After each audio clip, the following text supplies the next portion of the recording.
Que a graça e a paz do Senhor esteja conosco. Uma grande honra compartilhar com vocês a palavra do Senhor.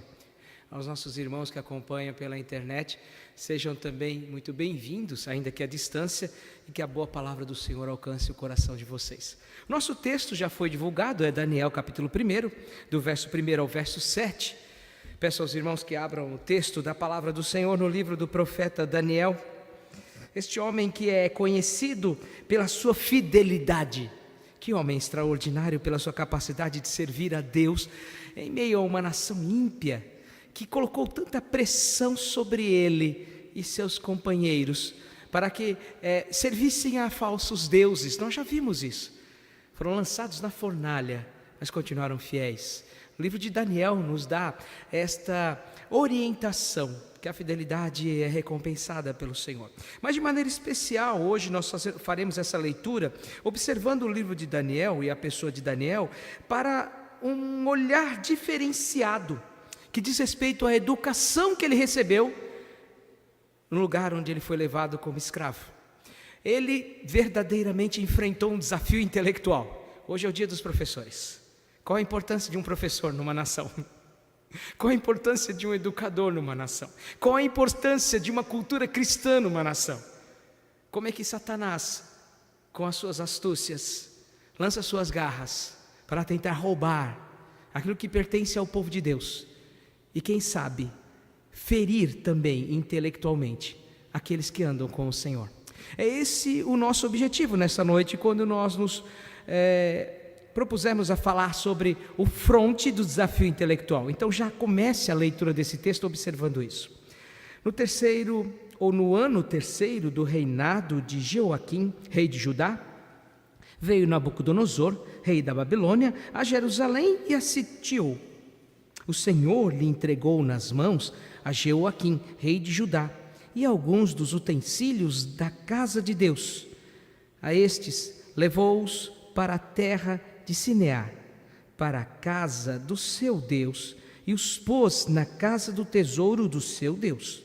Disse o rei a Aspenaz, chefe dos seus eunucos, que trouxesse alguns dos filhos de Israel, tanto da linhagem real como dos nobres, jovens sem nenhum defeito, de boa aparência, instruídos em toda a sabedoria, doutos em ciência, versados no conhecimento e que fossem competentes para assistirem no palácio do rei e lhes ensinasse a cultura e a língua dos caldeus.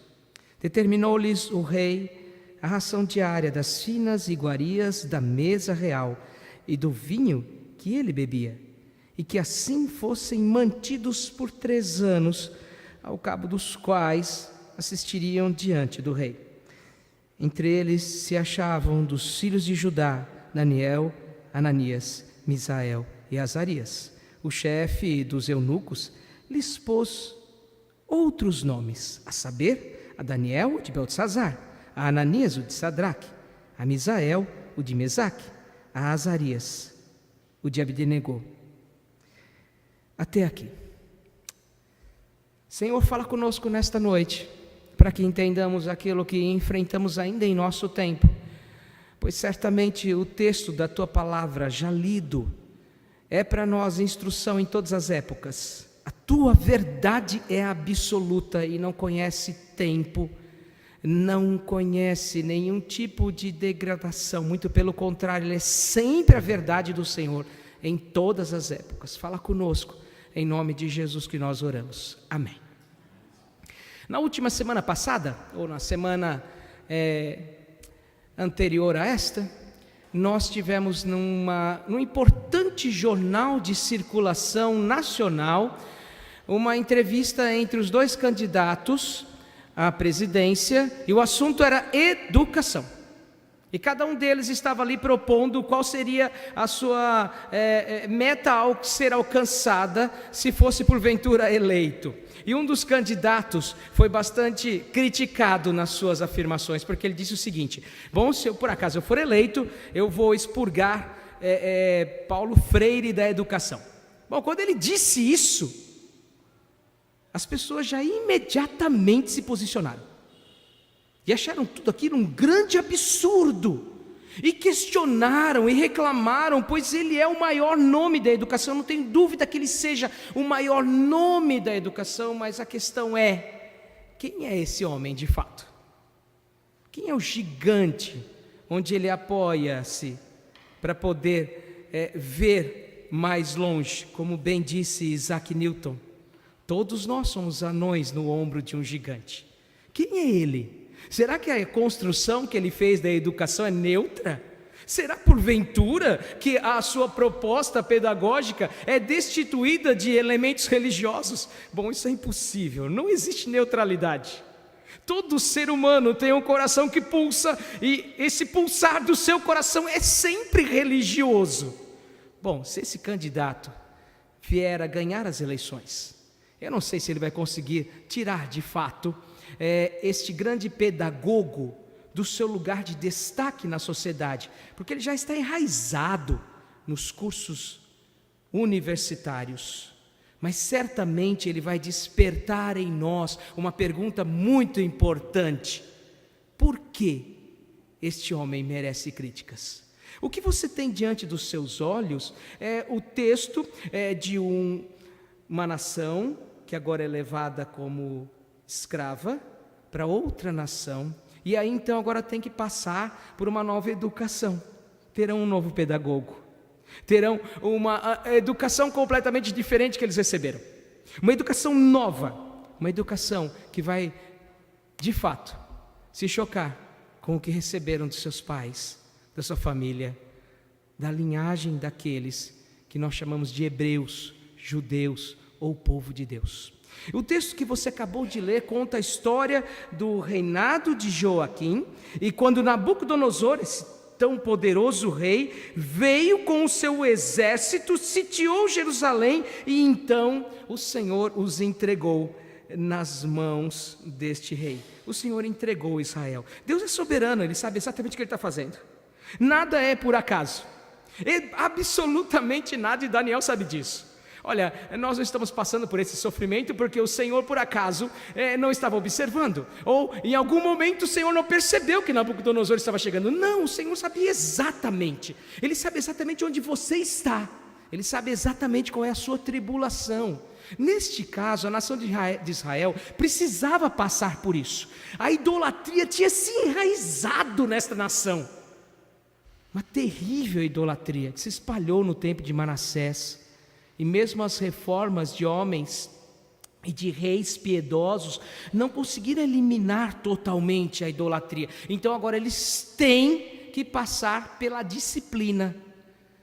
Não é a ira de Deus sobre o ímpio, mas é a disciplina de um pai amoroso dada aos seus filhos. Então Jerusalém é levada para uma outra terra.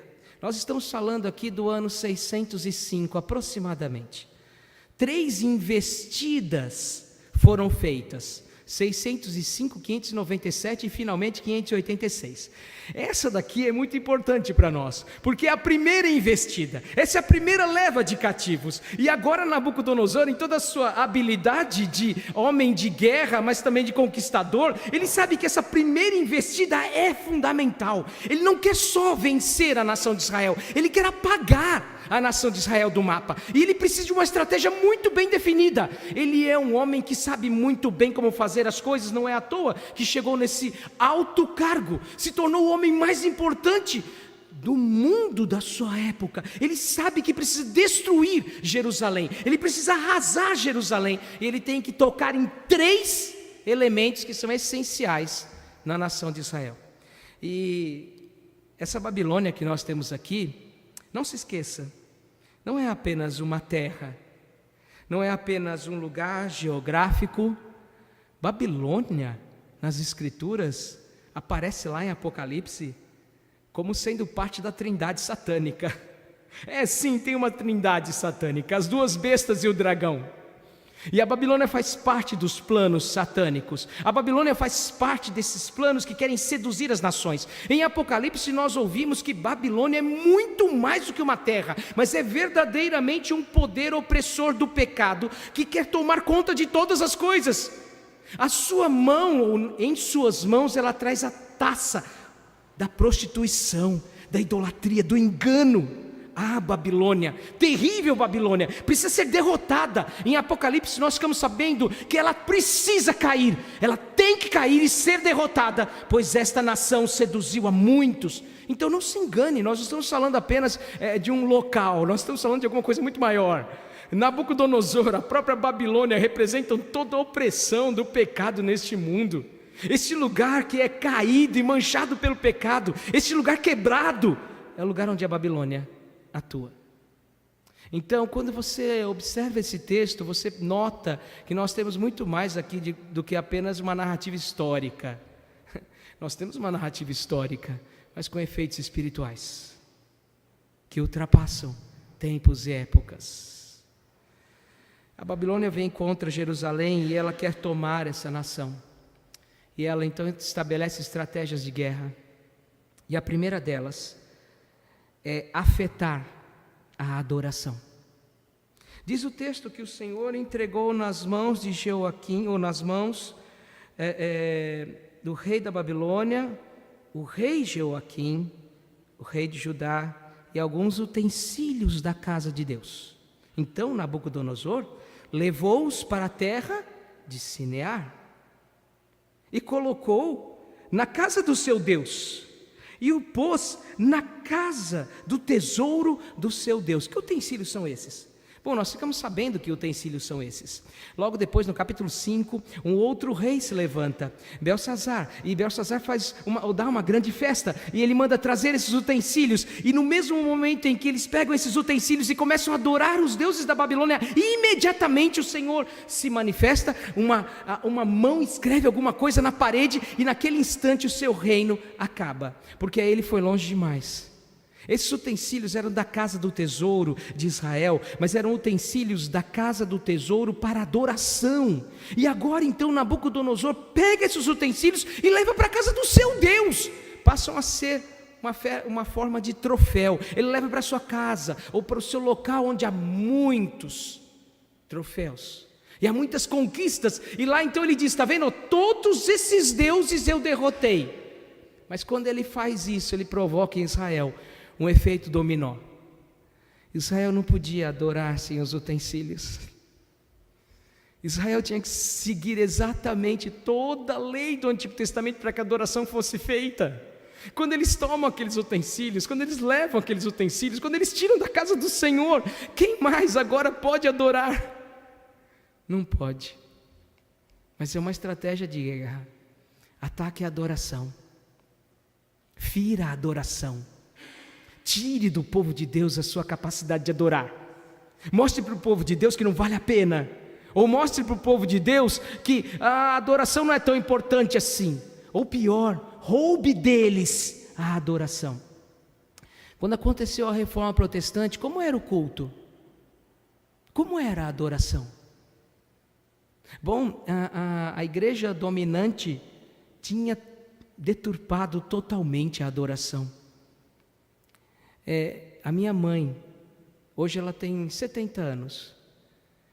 Na sua juventude ela frequentou uma igreja bem conhecida em nosso país, que o culto era em latim. Sabe o que ela entendia? Nada.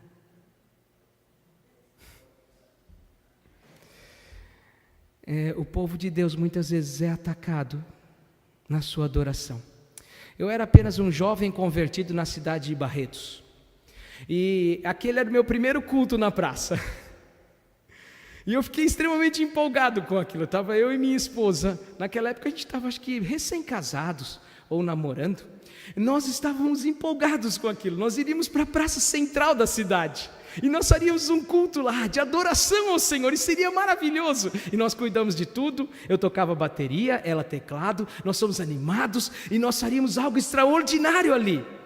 Na hora que foi começar o culto, por ficar numa praça, vocês já sabem o que tinha lá também, né? Uma certa igreja ligou seus alto-falantes no maior volume que lhe foi permitido, para atrapalhar o máximo possível o nosso culto. O povo de Deus muitas vezes quer adorar, mas no fronte do desafio intelectual, as pessoas com astúcia, e Nabucodonosor tem essa astúcia sem sombra de dúvida, e ele faz isso usando a sua inteligência maligna, ele tenta roubar a adoração. Há uma segunda ação que Satanás, através deste rei maligno, que o inimigo de Deus realiza para roubar de nós aquilo que ele nos deu para servi-lo. A partir do verso 3, o texto então passa a falar que o rei então confiou a Aspenaz, chefe dos seus eunucos, a tarefa de encontrar na linhagem de Israel, na linhagem real e dos nobres, jovens da mais alta capacidade. Jovens sem defeito nenhum, diz o verso 4, de boa aparência, instruídos em toda a sabedoria, doutos em ciência, versados no conhecimento, e que fossem competentes para assistirem no palácio do rei e lhes ensinasse a cultura e a língua dos caldeus. Os melhores. Vá a Aspenaz e procure lá em Israel os mais capazes, aqueles que passam no primeiro lugar do vestibular. Procure os mais inteligentes, os que vêm da linhagem dos nobres, porque é necessário que esses homens sejam bem instruídos para que a sua geração de nobres também seja influenciada por aquilo que eu quero fazer. Repare, isso aqui é uma estratégia muito bem montada. É um fronte muito bem estabelecido. Eu sei exatamente o que eu quero. Eu quero os nobres, eu quero aqueles que são mais capazes, eu quero aqueles da linhagem real, porque eles serão usados de maneira muito especial. Eu quero trabalhar com eles de tal maneira que, usando toda a capacidade que eles têm, a ciência, o conhecimento, as suas competências, eu vou ensinar para eles então uma nova cultura e uma nova língua.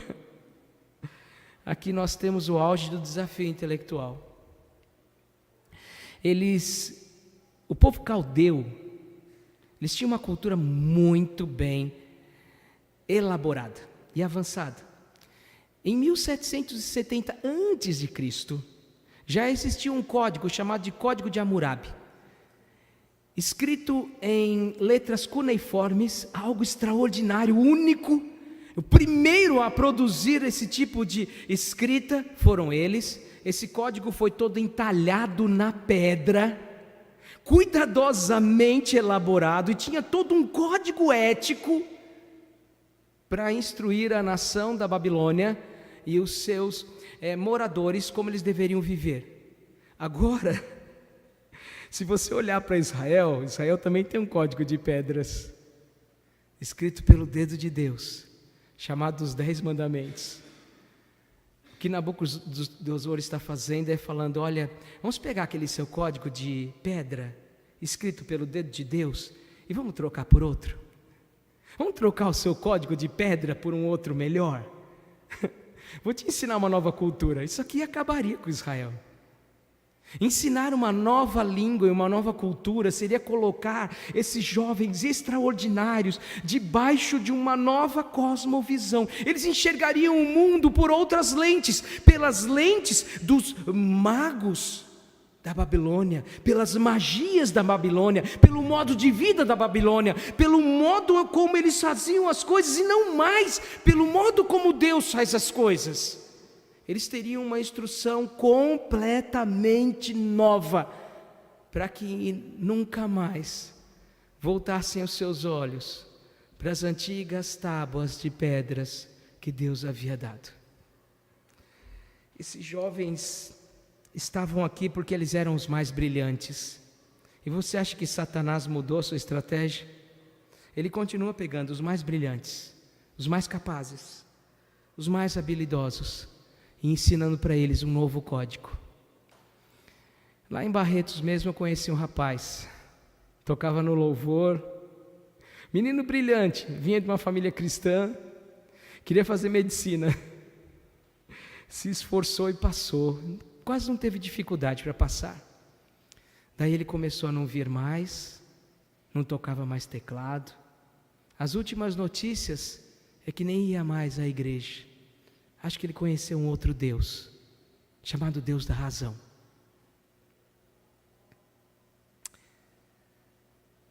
O fato é que tantas e tantas vezes Satanás, nas suas astúcias, Nabucodonosor apenas representa isso. Apresentam para os jovens uma nova cultura, uma nova maneira de enxergar, uma nova maneira de perceber, uma nova língua, para que eles deixem para trás a cultura que aprenderam dos seus pais, para que eles se esqueçam daquilo que Deus ensinou. Vem o terceiro ataque, poderoso, maligno também, e talvez o mais terrível. Primeiro, ele roubou a adoração, fez isso com uma estratégia, usou uma estratégia para levar aqueles pertences sagrados para um outro lugar. Depois ele atacou a cultura, e esse é o segundo ataque. E aí então vem o terceiro e último ataque, que é o ataque à personalidade. Esses jovens deveriam receber uma ração diária diferente, diz o verso 9, com as iguarias reais. Deveriam ser alimentados com o que havia de melhor na Babilônia. Em contrapartida, eles receberiam novos nomes. Daí o texto nos diz que entre eles estavam os filhos de Judá. Isso é muito importante para nós. Era o povo de Deus, o único que tinha se mantido fiel. Porque quando houve a divisão dos reinos, quando a parte de cima, chamada de Israel, ficou vivendo distante da parte de baixo, chamada de Judá, essas tribos tiveram destinos diferentes. As tribos de cima, Israel, foram conquistadas em 722 e levadas para a Síria. E o próprio texto bíblico nos diz que eles se misturaram lá, se casaram com outras mulheres e perderam a pureza. Por isso que quando eles voltam para a sua antiga terra, eles já começam um novo reino. Samaria é sua capital. Eles já não adoram mais como os judeus, seus irmãos, adoram. É uma nova nação. Eles têm uma rixa tão grande que samaritanos e judeus não se dão de jeito nenhum, porque samaritanos são impuros. Mas aqui o texto deixa claro que quem estava lá era o povo de Deus, o judeu, o povo de Judá. E os seus nomes são Daniel, Deus é justo; Ananias, Deus é gracioso;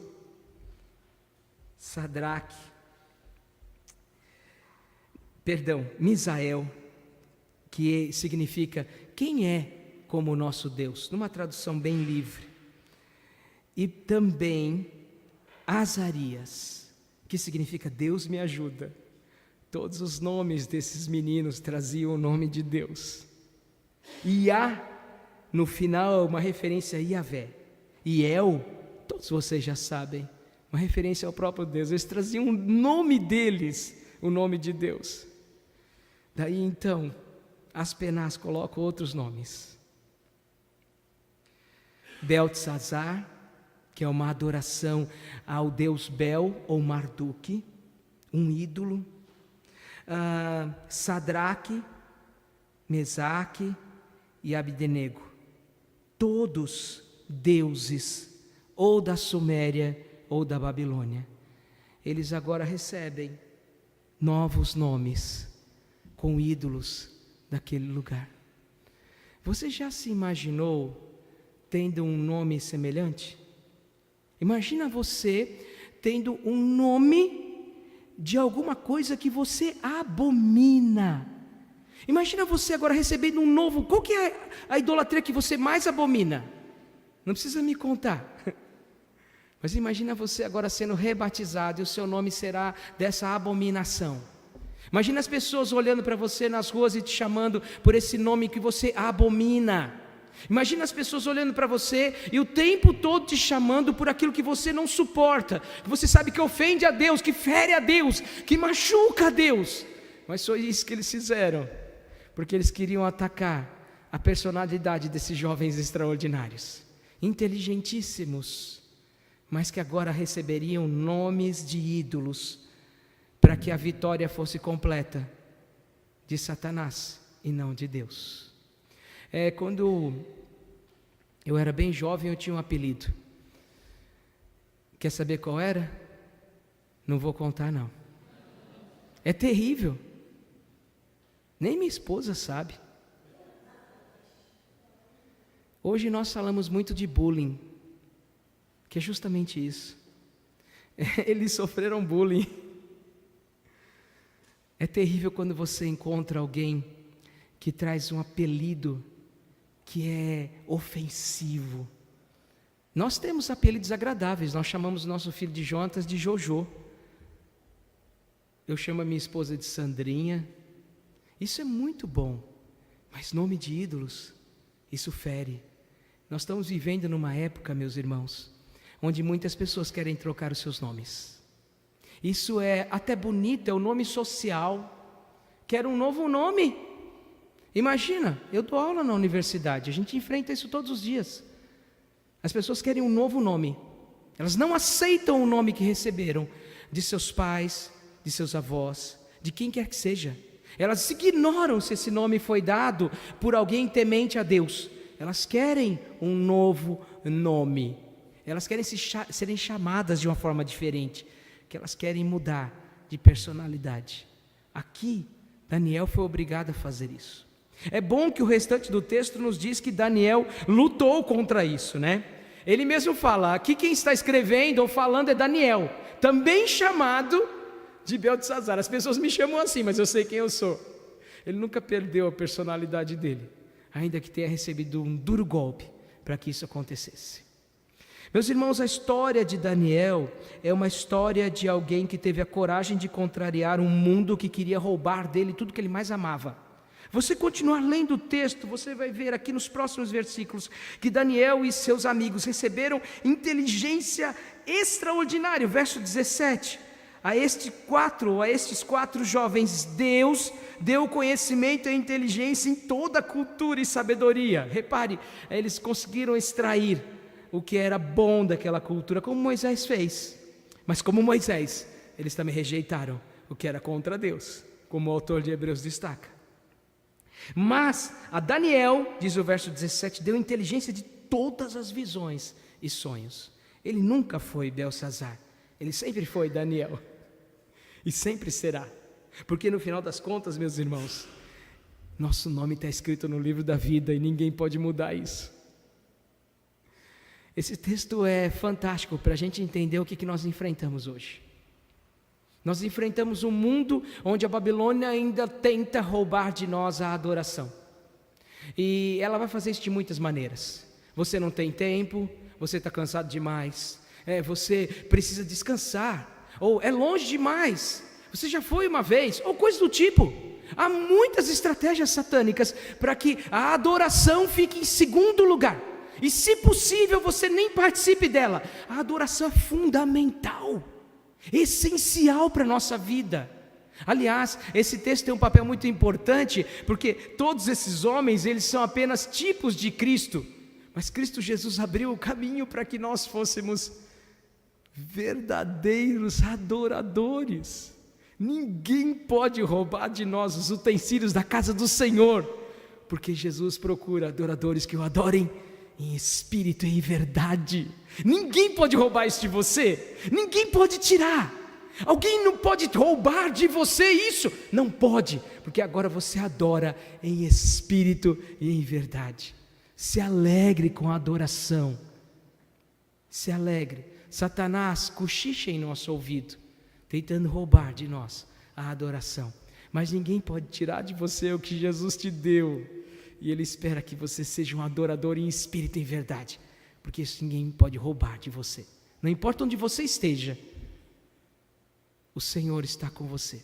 Segundo lugar, esse texto nos fala que Daniel não aceitou todas as coisas que lhe foram impostas. Ele ficou firme e andou firme. E mesmo com a cultura que tentaram impor a ele conseguiu se manter fiel ao Senhor nosso Deus. Meu irmão, eu sei que nesse mundo muitas vezes você é tido como alguém sem valor, sem importância, porque você não segue as regras. Eles querem impor uma nova cultura, um novo modo de fazer as coisas. Querem mostrar para nós uma nova maneira de fazer as coisas. Irmãos, assim como Daniel, nós estamos aqui para ser fiéis a Deus. E também, da mesma forma como no primeiro ponto, esse texto se cumpre perfeitamente na pessoa de Jesus, que não aceitou as iguarias desse mundo, mas foi fiel.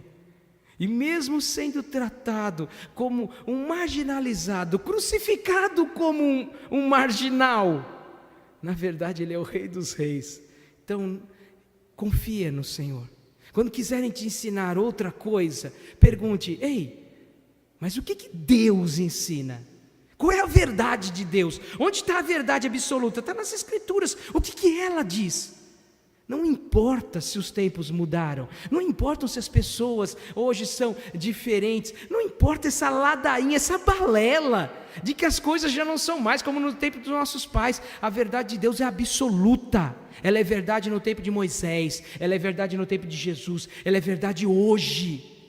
O que Deus nos ensina, as tábuas de pedra ainda continuam valendo. Não deixa ninguém trocar isso daí não, tá? Não deixa Nabucodonosor te dar uma nova tábua de pedra. Você já tem aquela que é suficiente para você. Por último, é tão extraordinário reconhecer nas nossas orações que elas só valem se forem feitas no nome de Jesus. Satanás não conseguiu o que ele queria. Ninguém pode tirar esse nome daqueles que andam verdadeiramente com Deus. Não há outro nome pelo qual importa que sejamos salvos. Ninguém pode remover o nosso nome do livro da vida. E no final dos tempos, diz Apocalipse, nós receberemos o nome de Cristo sobre nós. Nós temos um nome sim, nós temos uma personalidade sim. Tem alguém que leva adiante este nome, e este alguém é invencível, e ninguém pode trocar o nosso nome. Não deixa o mundo fazer isso com você. Você não precisa mudar a sua personalidade se ela já é a personalidade de Cristo. Você não precisa mudar e acrescentar nada à sua personalidade se você verdadeiramente já recebeu a vida de Cristo em você. É tudo que você precisa. E se alegre com esse nome. E não tenha vergonha de saber que Jesus Cristo é o nome mais extraordinário. É esse nome que nós levamos adiante. É esse nome que nós carregamos. A vida tem para nós desafio intelectual. O fato é que discussões como essas que foram levantadas pelos dois candidatos, elas são muito sérias. Por que nós precisamos de professores hoje? Porque nós precisamos de pessoas que continuem a falar a verdade de Deus, a não ter medo de falar: Deus pode ser adorado neste lugar. Nós precisamos de homens e mulheres, professores com a coragem, para não mais aceitar essa bobagem que se fala por aí, de que religião e educação se misturam. Como não? As pessoas estão tentando ensinar para nós a cultura da Babilônia faz tempo, e a cultura dos deuses de lá. Nós servimos a um Deus vivo. Onde nós vamos, nós levamos o conhecimento de Deus. É bobagem achar que você pode deixar o nome de Cristo na igreja. Não, você não pode. Onde você vai, você tem que levar o nome de Cristo. Então nós estamos precisando de professores que tenham coragem de levar o nome de Cristo adiante. Mesmo num mundo que insiste em falar o contrário. Não, deixe para lá este nome. Deixe esse nome em casa. Deixe esse nome na igreja. Não traga esse nome para cá. Vamos colocar outros nomes aqui, de outros deuses. Porque é isso que acaba acontecendo. Sempre é uma troca de deuses. Precisamos ter coragem de levar esse nome adiante.